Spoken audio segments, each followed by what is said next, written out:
ನೀವು ಡೆಡಿಕೇಶನ್ ಅಂತ ನೀವು ಒಂದು ಮಾಡಿದ್ರೆ ಖಂಡಿತ ನೀವು not just hotel sir, any business ಅಲ್ಲಿ ಸರ್, ನೀವು ಅಂತ ಡೆಡಿಕೇಶನ್ ಅಂತ ತೋರಿಸಿದ್ರೆ ನೀವು ಡೆಫಿನೆಟ್ ಆಗಿ ಮಾಡ್ಬೋದು. ನೀವು ಮಾರ್ಜಿನ್ ಬಂದ್ಬಿಟ್ಟು ಅದು ನೀವು ಮಾಡೋದ್ರಿಂದ ಮೇಲೆ ನಿಮ್ಮ ಮಾರ್ಜಿನ್ ಡಿಪೆಂಡ್ ಆಗುತ್ತೆ.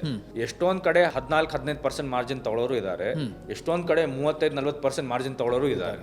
ಸೊ ಇಟ್ ಡಿಪೆಂಡ್ಸ್ ಆನ್ ನೀವು ಹೆಂಗ್ ಮಾಡ್ತೀರೋ ಅದ್ರ ಮೇಲೆ ಡಿಪೆಂಡ್ ಆಗುತ್ತೆ. ಸೊ ಫಾರ್ ಎಕ್ಸಾಂಪಲ್ ನೀವು ಸಣ್ಣ ಅಂಗಡಿ ಮಾಡಿದ್ರೆ ನಿಮಗೆ ಬಾಡಿಗೆ ಕಡಿಮೆ, ಸಂಬಳ ಕಡಿಮೆ, ನಿಮ್ಮ ಓವರ್ ಆಲ್ ಕಾಸ್ಟ್ ಕಡಿಮೆ ಇರುತ್ತೆ. ಸೊ ನಿಮ್ ಕಾಸ್ಟ್ ಕಡಿಮೆ ಆದಾಗ ನಿಮ್ ಪ್ರಾಫಿಟ್ ಮಾರ್ಜಿನ್ ಜಾಸ್ತಿ ಆಗುತ್ತೆ.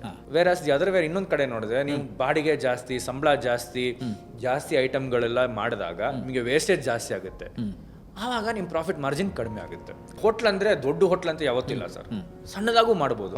At the end of the day ಏನ್ ಸರ್, ಪ್ರಾಫಿಟ್ ಮಾರ್ಜಿನೇ ಮ್ಯಾಟರ್. ಕರೆಕ್ಟ್. ನೀವು 5 ಲಕ್ಷ ನೀವು ಇನ್ವೆಸ್ಟ್ ಮಾಡಿ ನೀವು 3 ಲಕ್ಷ ರೂಪಾಯಿ ಕಾಸ್ಟ್ ಮಾಡಿ 2 ಲಕ್ಷ ರೂಪಾಯಿ ಲಾಭ ತಗೊಳ್ಳೋದು ಒಂದೇ. ನೀವು ಲಕ್ಷ ಗಟ್ಲೆ ನೀನು 50 ಲಕ್ಷ ಟರ್ನ್ ಓವರ್ ಮಾಡ್ತೀನಿ, 60 ಲಕ್ಷ ಟರ್ನ್ ಓವರ್ ಮಾಡ್ತೀನಿ ಅಂದ್ಬಿಟ್ಟು ನೀವು ಅಷ್ಟಕ್ಕಷ್ಟೇ ಕಾಸ್ಟ್ ಇಟ್ಕೊಂಡ್ರೆ ಅದು ಪ್ರಯೋಜನ ಇಲ್ಲ. ಕರೆಕ್ಟ್.